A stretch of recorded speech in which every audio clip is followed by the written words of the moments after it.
por detrás de mi voz.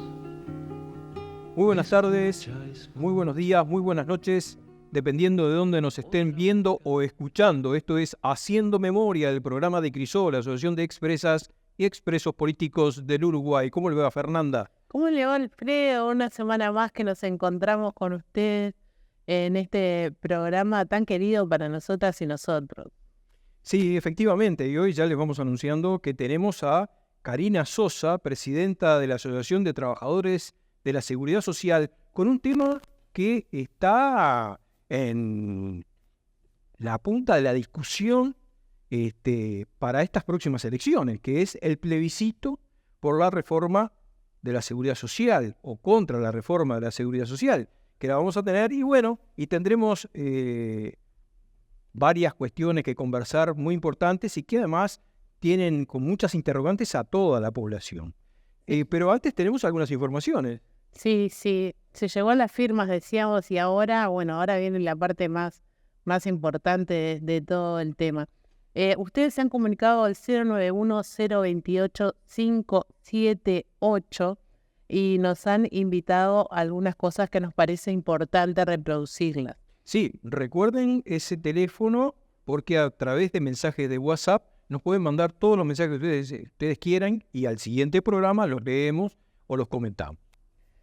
Concurso de literatura Nidia Zabalzaray Curuchet, a 50 años de su asesinato. La Asociación de Amigos y Amigas del MUME llama a concurso de literatura en la categoría Cuento. Presentación hasta el 10 de septiembre de 2024. ¿A dónde mandan esto? Al concurso nivia2024@gmail.com. Lo organizan amigas y amigos del MUME, del Museo de la Memoria. Esa es la primera que nos mandó Noemí. Muchísimas gracias.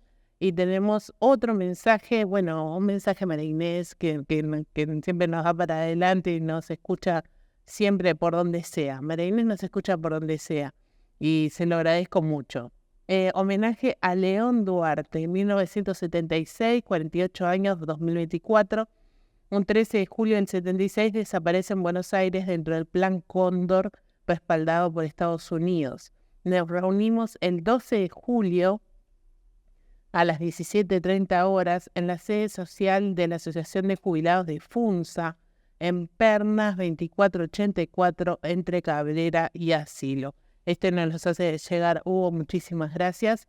Ya saben, 091-028-578. ¿Cómo fue que me dijo? Que yo muy olvidadizo. 091-028-578, nos mandan mensajes de WhatsApp y saben que nosotros los vamos a leer. Muy bien, ¿y por dónde y de qué manera nos pueden estar viendo o escuchando? Nos pueden buscar en Crisol, el canal Crisol de YouTube, que van a encontrar todos los videos que ya hemos subido y el estreno de este video también. Sí, hay que recordar que todos los viernes a las 12 en el canal de YouTube se estrena siempre un nuevo programa, ¿no? Se estrena los viernes a las 12. Es importantísimo que se suscriban. ¿Por qué? Porque así vamos formando comunidad y vamos pudiendo llegar a más gente. Capaz, cuando lleguemos a los 1000 suscriptores, capaz se sortea algo. Ah, bueno, me voy a apuntar. Capaz. Bueno, pero hay quienes no nos ven, pero nos están escuchando por importantes frecuencias, como por ejemplo frecuencia 808 de Salina. ¿Y por dónde más? Por Radio La Zurda, tu radio compañera, por el portal de la Asociación de la Prensa del Uruguay, APU, ya les dijimos, por YouTube, en Crisol, en La Zurda, los viernes a las 15 y a las 23 horas. Y los domingos, después de almorzar, a las 15 horas nos están escuchando. ¿Cómo hacemos esto posible? Gracias a nuestra ayuda técnica de Henry Durán, de Jorge Daniel Díaz, de Agustín Vérgolo y de Ezequiel Redoboiras. Y en la producción, Fernanda Cabrera y Alfredo Rivera. Muy bien. Bueno, y tenemos una página web que se llama crisol.blogspot.com, que quienes quieran entrar, ahí están las páginas editoriales de Crisol, que se llaman Opinante. Y nuestra red social, que queda en Joaquín Requena 1533, entre Bransen y Ana Monterroso. A pasito de 18 de julio. Sí, súper cerca. Los empresas y los que se han asociado a Crisol tienen convenios con SWAT, con Cooperativa Camino, con Previsión, con Procardia, con Tucine y con la Asociación Cristiana de Jóvenes. Para obtener más información, comuníquese con Tito López al 24084-465 o al celular 099-408-655, que él les va a dar toda la información que necesitan para saber de estos beneficios. Muy bien. Y bueno, y lo anunciábamos al comienzo del programa, tenemos como invitada a Karina Sosa, presidenta de la Asociación de Trabajadores de la Seguridad Social, con un tema candente, que es el tema del plebiscito contra la reforma de la Seguridad Social, o sea, contra la Ley 20.130, creo que es del año pasado, ¿sí? Y que, bueno, se ha presentado un recurso y ese recurso ha salido apoyado por muchos ciudadanos que han firmado para que este plebiscito sea posible. ¿Cómo le va, Karina? Bien. Bueno, muchas gracias por la invitación. También buenos días, buenas tardes, buenas noches, Sí. dependiendo de dónde lo vean y por qué medio.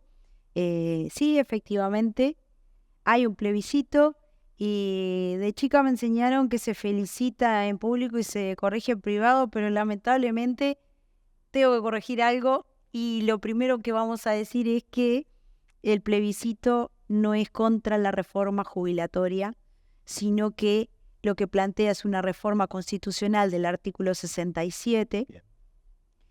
y que plantea 3 ejes fundamentales que para nosotros son primordiales a los efectos de lograr una equidad y una mayor cobertura, si se quiere, para las personas más vulnerables en el sentido de lo que es la seguridad social y en temas de jubilaciones y pensiones.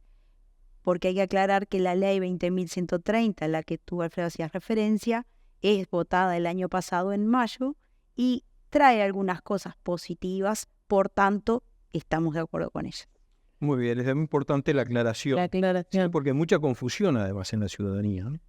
Haciendo memoria, hace unos meses tuvimos a Sergio Somarúa, días antes de que se terminaran de juntar las firmas, llamando a votar. Y hablamos mucho de por qué se tenía que firmar.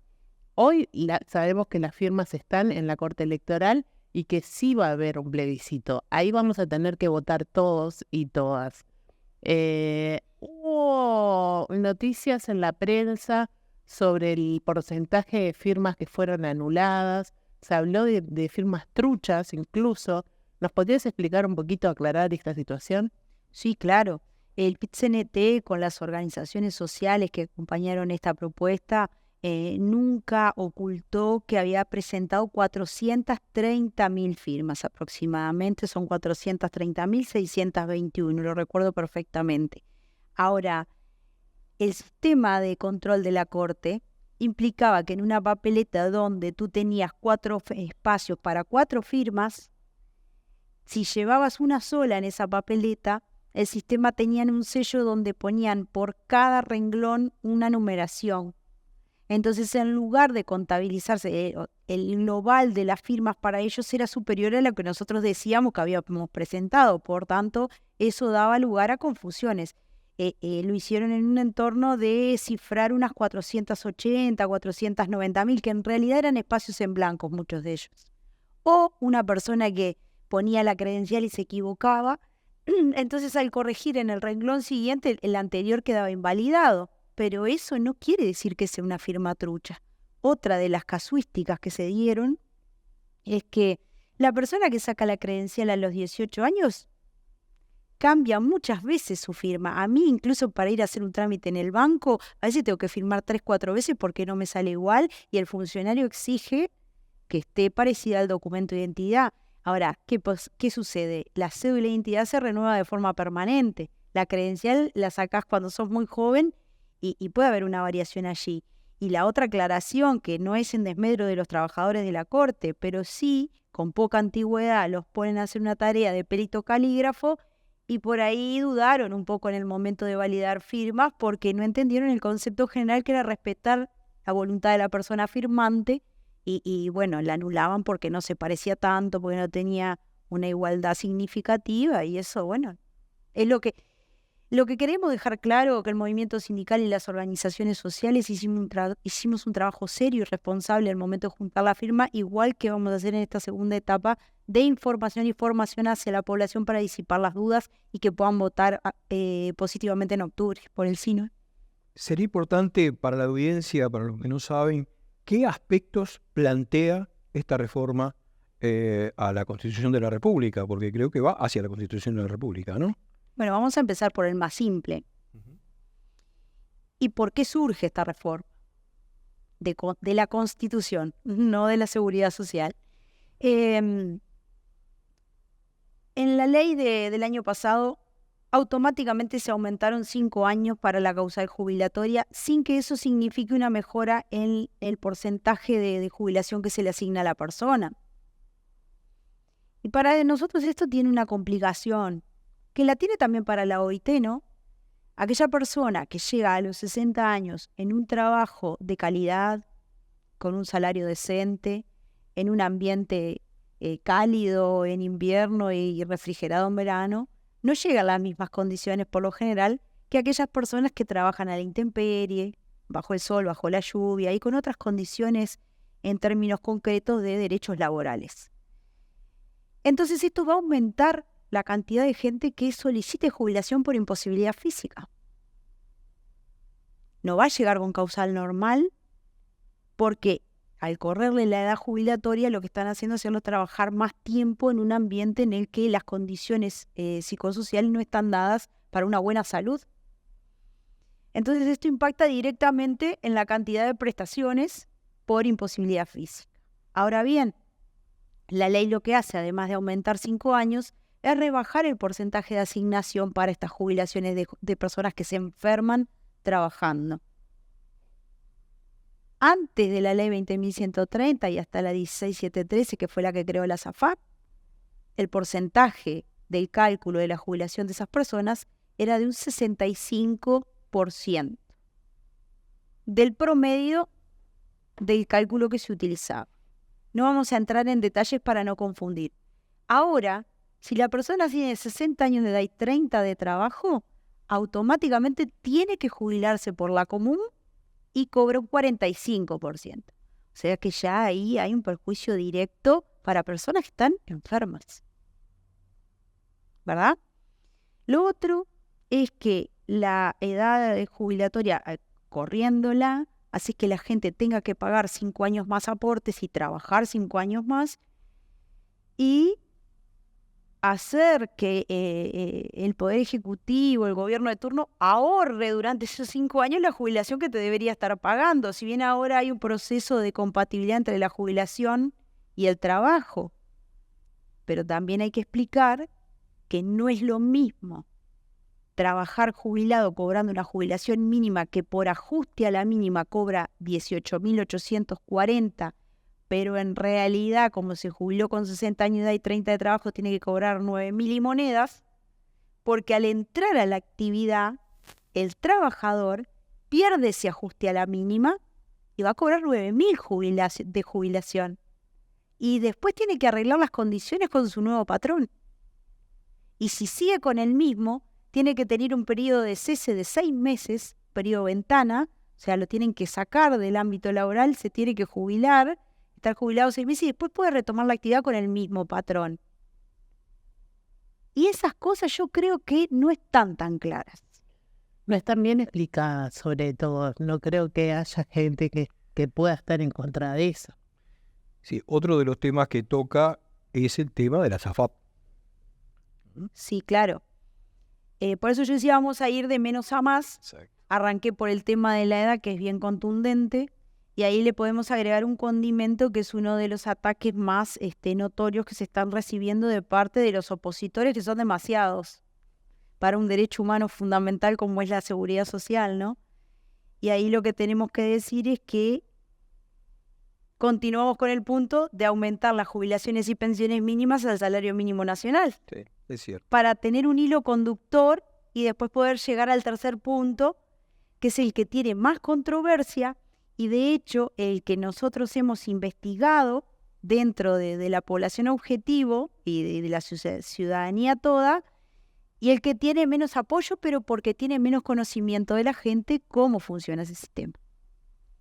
Entonces, aumentar jubilaciones y pensiones mínimas son menos de $500,000 anuales, ¿verdad?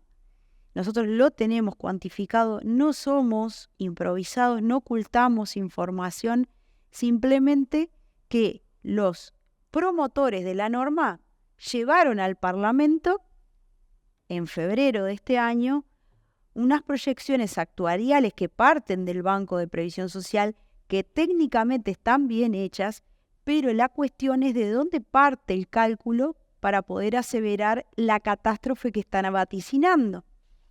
Nosotros nos paramos firmes en decir que cuesta menos de $500,000, ¿verdad? Unos 460 millones, y que contempla el aumento de jubilaciones mínimas al salario mínimo nacional y su equiparación. Ese es el segundo punto. El tercer punto, como tú bien decías, es la eliminación del lucro en algo tan sensible como la seguridad social. La pregunta que uno se hace es cómo puede ser que un derecho humano fundamental, algo que uno tiene que hacer por necesidad, además, porque habrá gente que trabaja con la vocación y en lo que le gusta, pero hay mucha más gente que tiene que trabajar en lo que le toca. Sobre todo gente que es como yo, que es del interior, que no hay tantas oportunidades laborales. Y eso hace que en general no entiendan la dinámica de cómo funciona el sistema mixto, que es el de AFAP. En el año 96, el Estado uruguayo, en una clara intención de seguir un lineamiento que viene de la dictadura de Pinochet en el año 81, ese es el origen de las AFAP, y hay que decirlo fuerte y claro.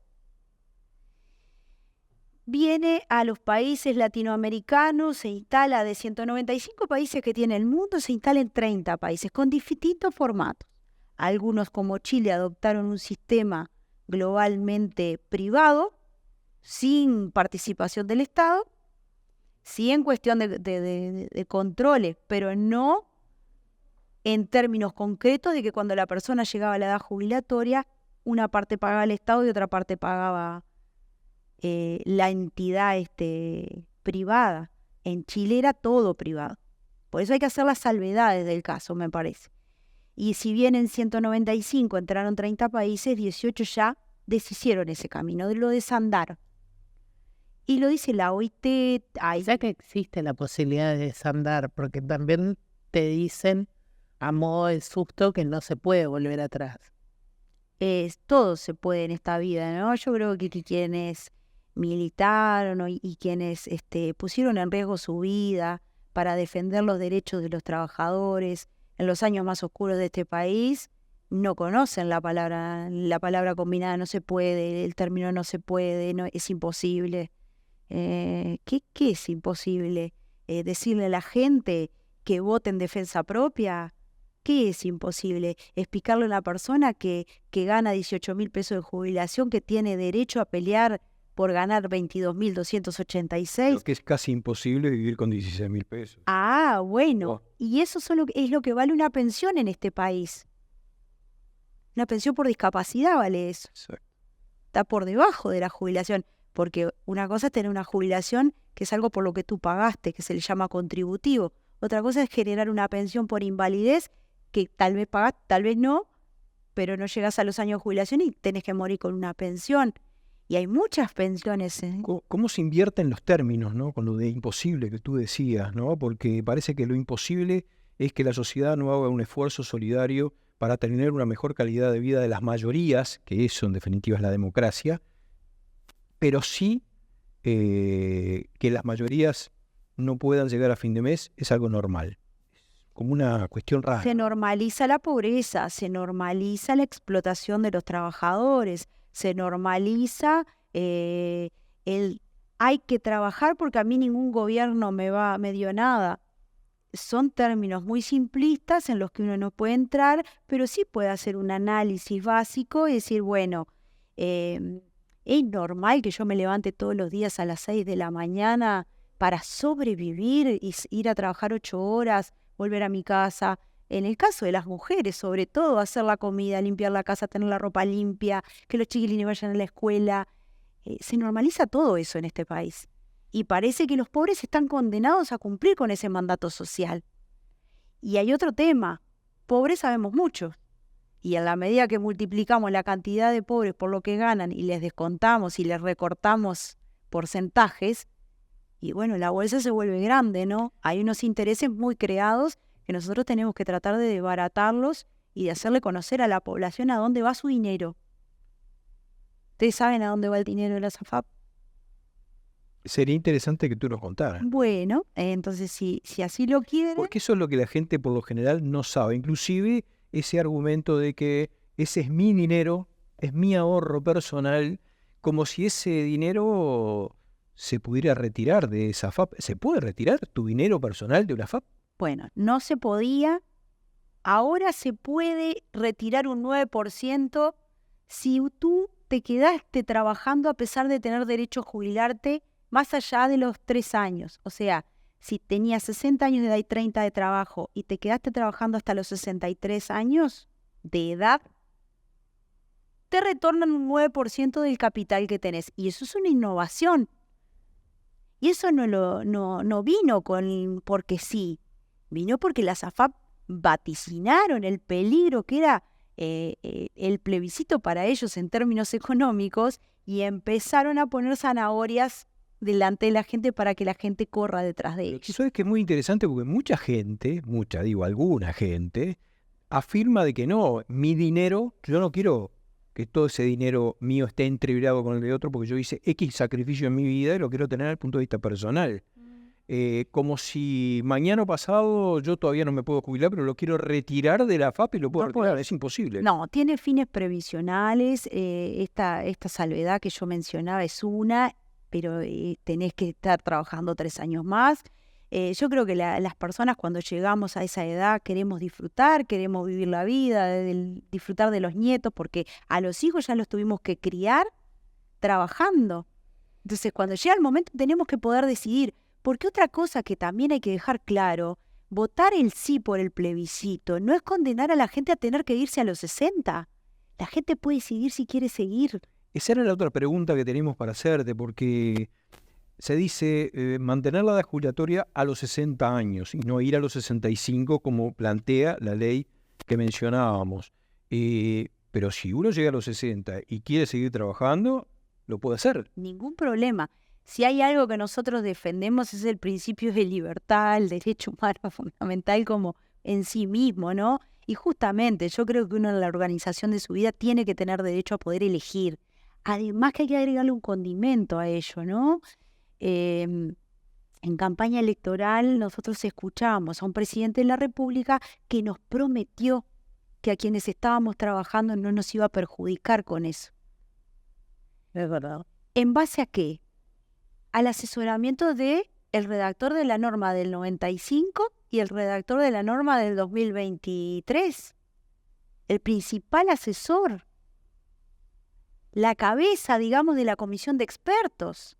Ya saben a quién me refiero, al doctor Rodolfo Saldain.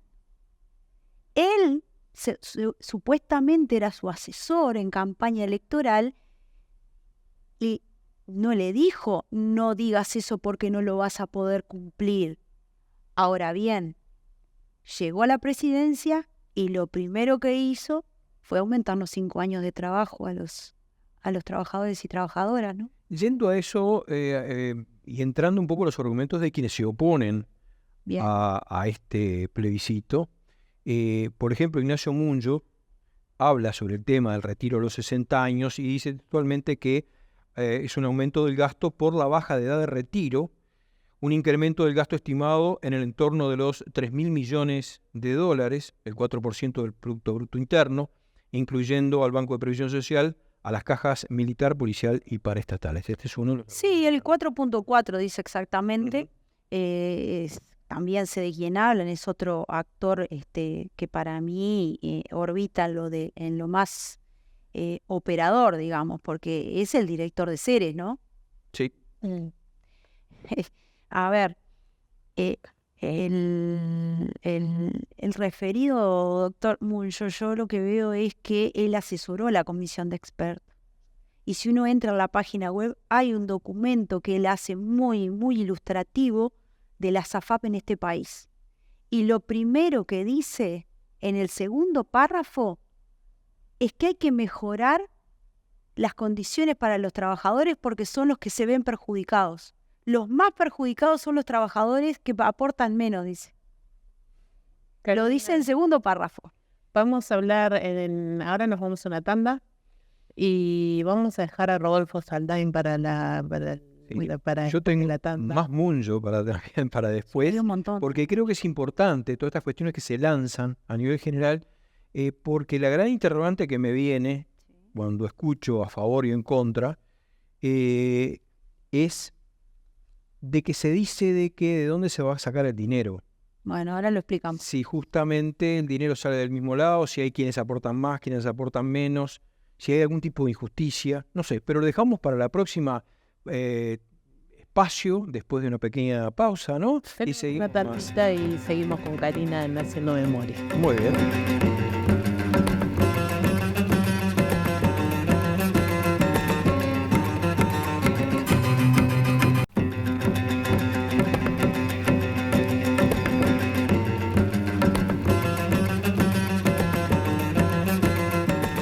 Y continuamos con Haciendo Memoria, el programa de Crisol, la Asociación de Expresas y Expresos Políticos del Uruguay.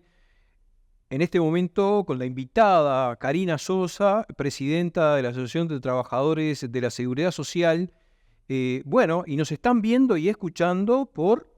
A través de nuestro canal de YouTube, Crisol, que ya les pedimos que aprieten la campanita y se suscriban, así llegamos a mucha más gente, a través de la radio La Zurda, la radio compañera, los viernes a las 15 y a las 23 horas, los domingos después de comer, a las 15 horas se acuestan a dormir la siesta, pero en vez de dormir la siesta no se escuchan.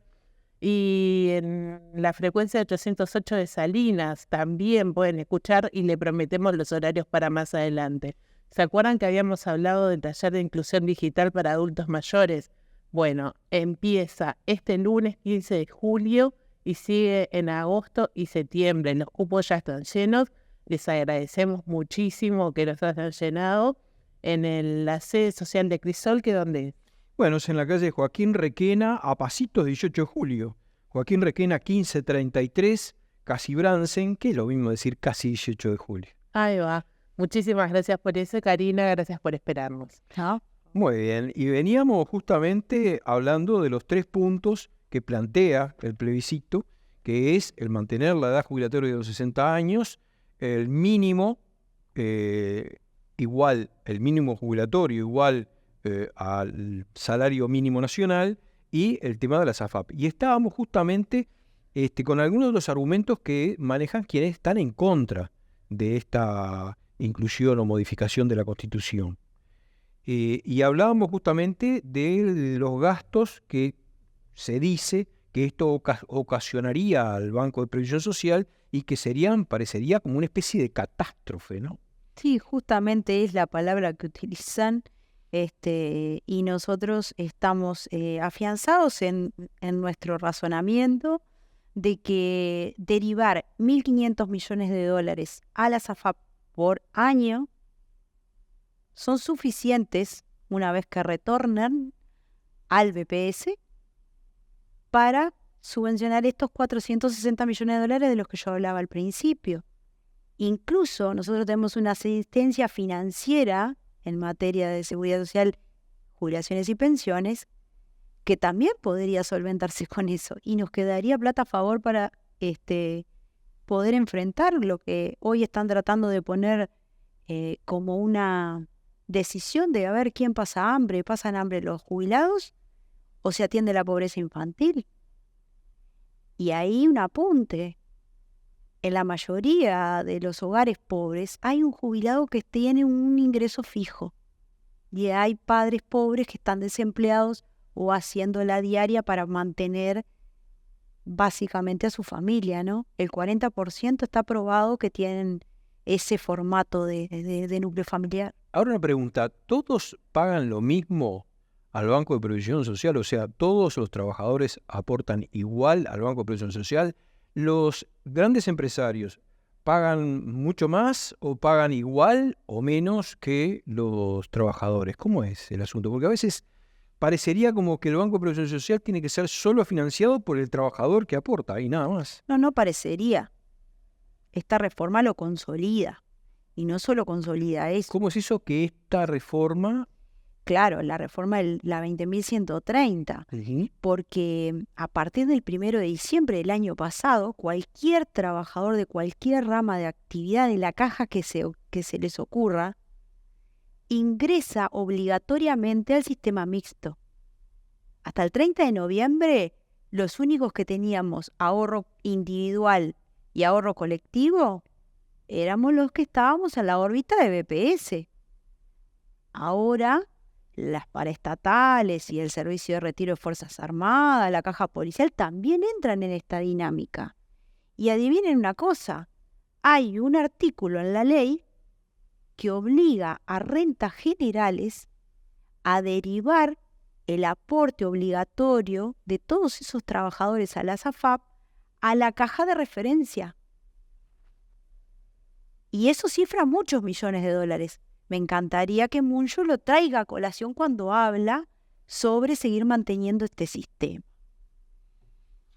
Sí, es Se entendió claramente porque es fuerte el dato, ¿no? Se entendió claramente, mejor quieta.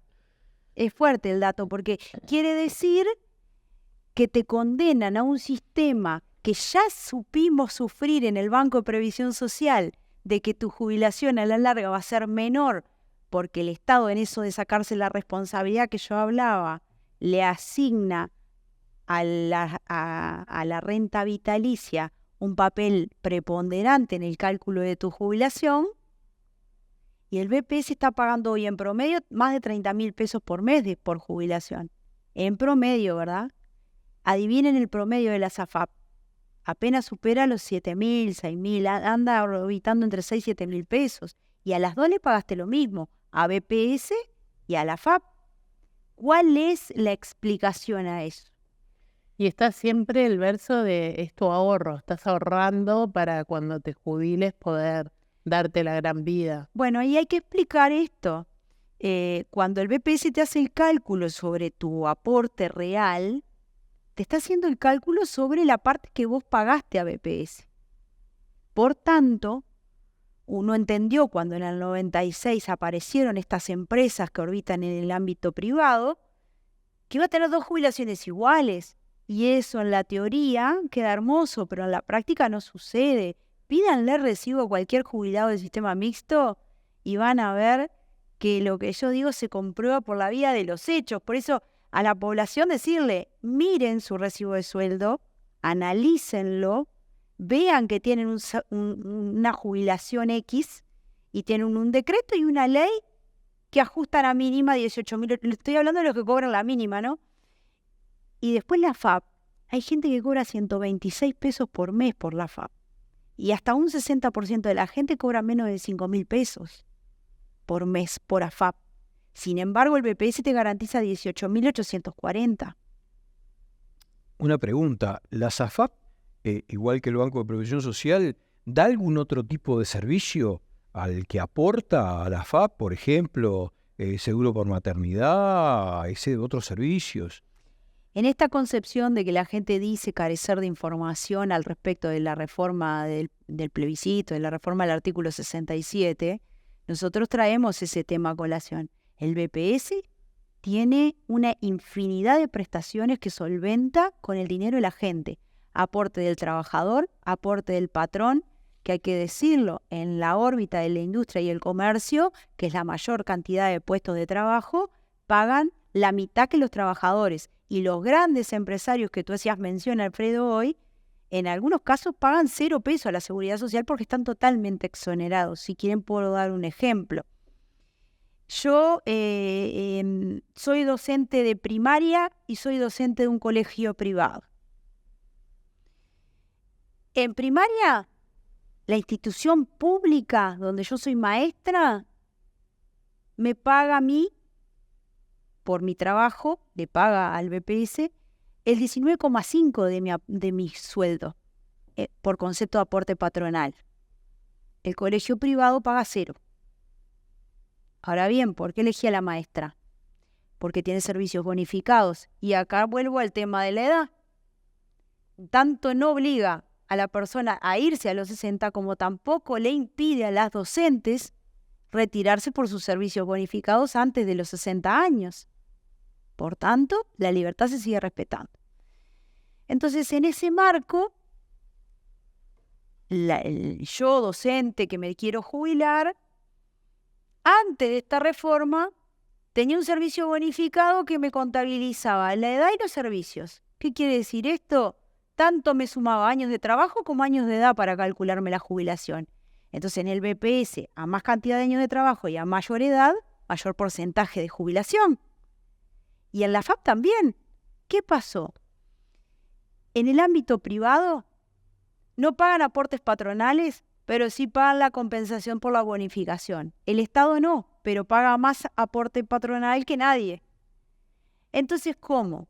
El Estado no paga por la bonificación, a mí la FAP me va a calcular sin la edad bonificada. O sea que si yo me quiero jubilar con 58 años, van a decir, bueno, tiene 58 años, va a vivir hasta los 90. Toda la plata que esta persona tenga, que esta maestra tenga, se la divido entre la diferencia entre 90 y 58. Hay 22 años ahí, ¿no? 32.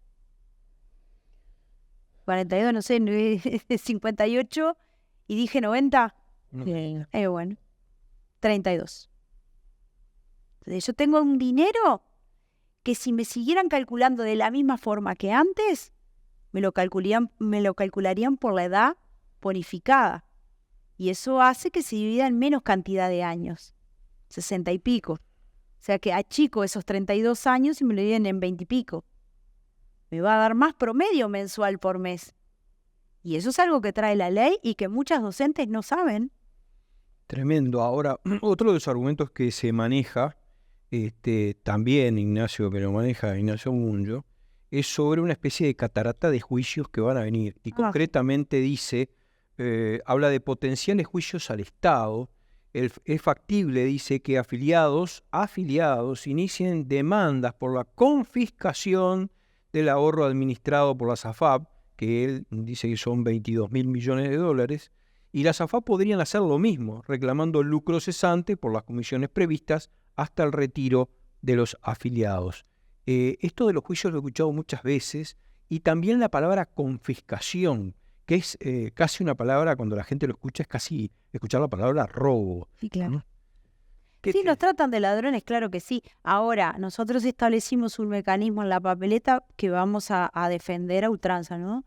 Uno de ellos es que el dinero de los trabajadores, yo hablé de los 1.500 millones de dólares que se transfieren por año en la SAFAP, pero no hablé de los 22.000 millones, que ahora ya son 24.000 millones, pero bueno, esto de la economía, viste que es cambiante, entonces hay que tener no hay que ponerse anteojeras, porque me parece que lo multifactorial que hace la economía que tiene que tenerse en cuenta, porque las situaciones no son incambiantes, al contrario, lo más permanente es el cambio.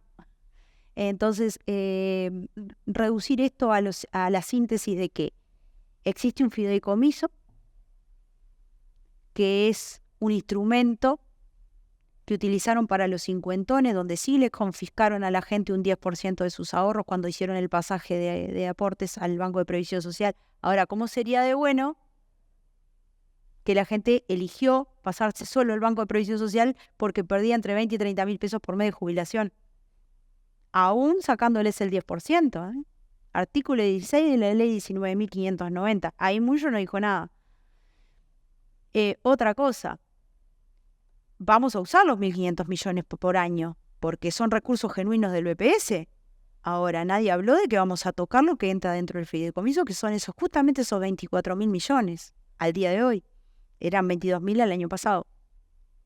Y por otro lado, la garantía que tiene el Banco de Previsión Social. Cuando se hizo la ley de cincuentones, ¿qué se hizo? El fideicomiso 1 de la Seguridad Social. ¿Saben cuándo empezó a transferir dinero el fideicomiso de los cincuentones al Banco de Previsión Social para solventar estos jubilados que se iban con mejores condiciones por pasarse al BPS? En el 2023. Y estamos hablando de muchos años para atrás. Pasaron 6 años hasta que se empezó a transferir dinero del fideicomiso. Y eso es una instrumentación válida. En la medida que nosotros decimos fideicomitente y fiduciario, uno ya está definido, es el Banco de Previsión Social. Nosotros queríamos poner al Banco República como contrapartida. En la papeleta no logramos llegar a acuerdo y no está, pero nosotros tenemos la intención de que lo sea.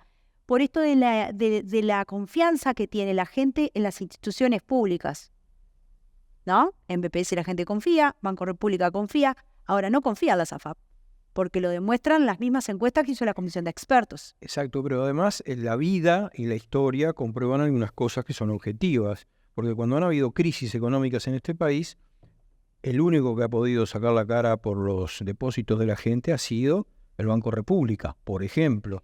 Pero todos los bancos privados... Vamos a recordar un incidente, Perdón, la crisis. una aclaración, porque Sí. las AFAP mayoritariamente son de bancos privados. En realidad hay 3 que sí y hay otras que orbitan en el ámbito del derecho privado, pero son de capitales públicos. Sí. Y ahí traer un agravante, que lo trajo la Ley de Urgente Consideración. Hay un artículo específico que habilita al Poder Ejecutivo a utilizar empresas de estas características, que además son orbitan en el ámbito privado, pero son de capitales públicos. ¿De quién es la FAP República? ¿Del BPS, del Banco República, del Banco Seguro del Estado? Entonces, ese artículo habilita a vender el 49,9% de las acciones de este tipo de empresas. Es una especie de privatización. ¿Qué pasaría si el Poder Ejecutivo se le antoja vender casi la mitad del capital accionario de República FAP? ¿Dónde va a parar el dinero de los trabajadores? ¿Cuál es la garantía?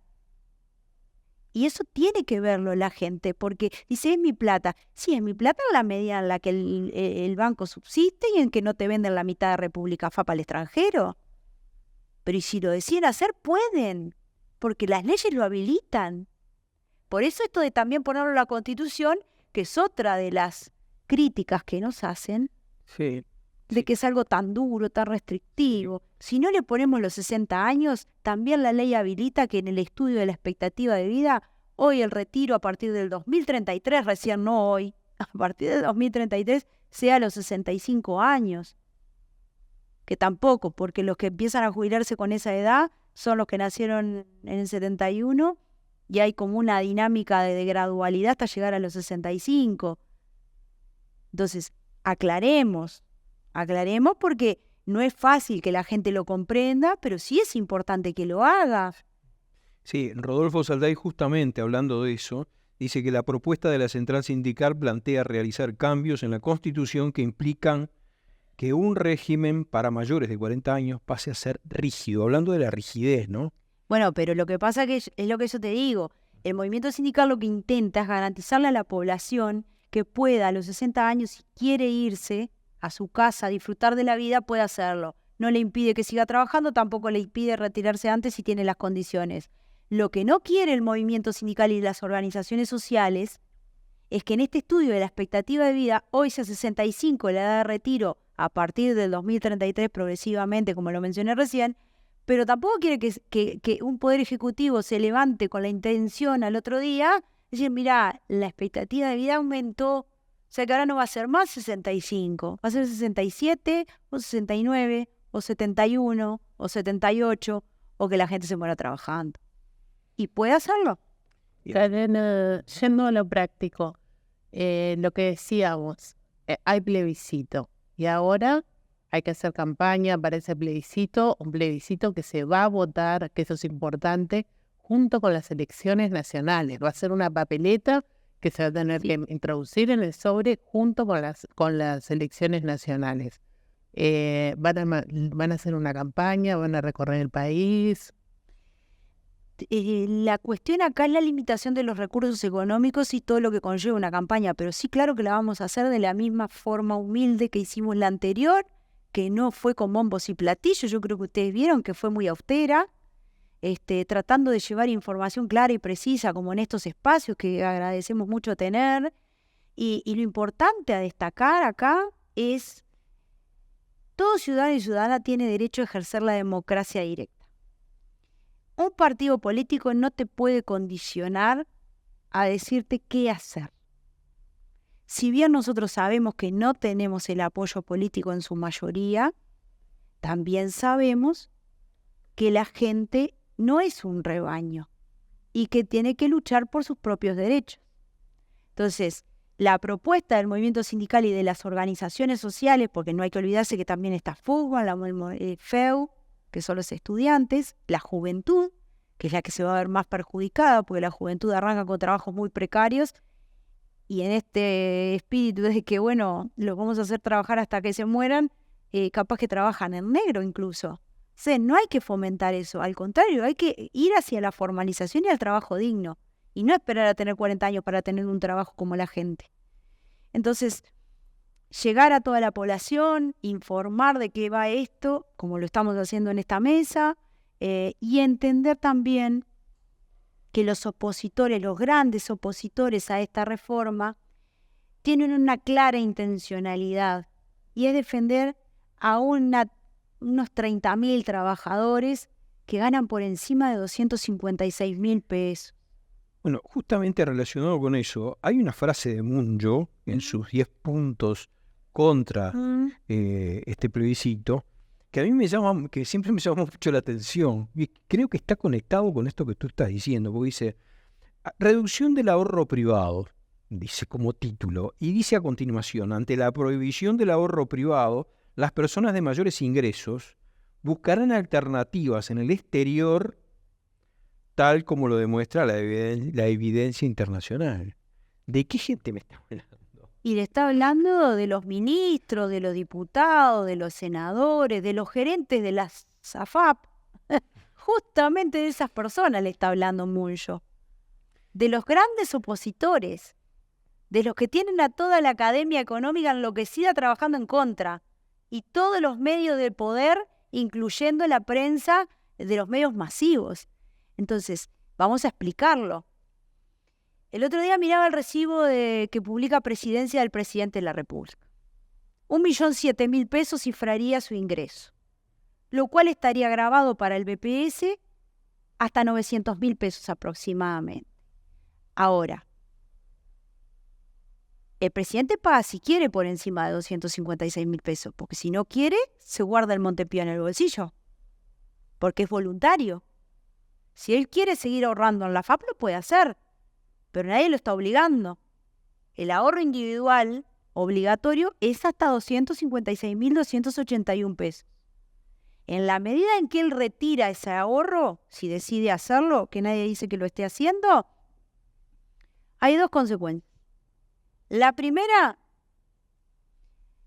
es que, en proporción, un trabajador que gana 36.000 pesos paga el 15% de 36.000 pesos.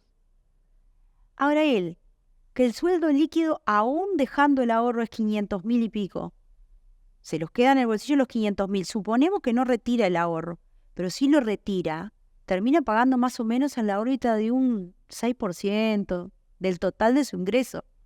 Yo pregunto, ¿eso no es injusto? A un presidente que tiene un trabajo importante, llevar adelante un país tiene que tener su compensación. Ahora, a los trabajadores durante 40 meses nos bajó el salario. Y recién ahora estamos en valores de 2019, salvo la construcción y uno más que no recuerdo. A los jubilados se les bajó el poder de compra. Tendrían que estar ganando cerca de 24.000 pesos hoy, si hubiesen seguido la dinámica de aumentos que había proyectado los gobiernos del Frente Amplio. No los estoy defendiendo, pero digo que en ese aspecto se manejaron en favor de los jubilados. Estamos en 3,05 base de prestación y contribución, que vale alrededor de 6.177 pesos una base. Un tema que es muy recurrente, inclusive en la prensa, es que no se habla muchas veces de que, si aprobado en el plebiscito esta reforma, que consagra la edad jubilatoria a los 60 años, que lleva la jubilación mínima al salario mínimo nacional, que para muchísimos jubilados va a ser un gran logro, porque la verdad que hay muchas jubilaciones. No los va a hacer millonarios, pero les va a resolver algo. Va a ser un aumento considerable en relación a lo que ganan. Claro. Y además la eliminación de las AFAP. Todo esto va a tener leyes que van a tener que tratar, reglamentarias o leyes interpretativas que van a tener que se va a tener que reglamentar en el Parlamento por todos los partidos políticos. Pero además, el tema de las AFAP, como bien lo decías tú, va a tener que pasar por un fideicomiso que administre y acuerde cómo ese dinero va a ir pasando al Banco de Previsión Social. Exacto.